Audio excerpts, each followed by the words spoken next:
Hello everyone, it's your graphics Oni.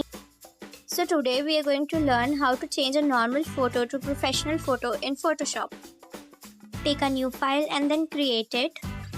Paste the photo you want to edit on and click Ctrl+J twice.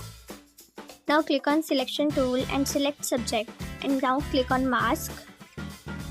Go to second photo layer and click to filter, then click on blur and then click on Gaussian blur. Set it same as I did and then click OK. Now go to first layer and click on mask. Go to filter and then other, then minimum and set it same as I did and click OK.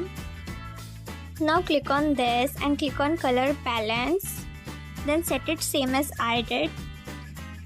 Now click on this and click on color lookup, then click on same option as I did. Set the opacity at 60. Now go to second layer and click this and click levels and arrange it same as I did. And boom, it's done. Like and subscribe for more such videos.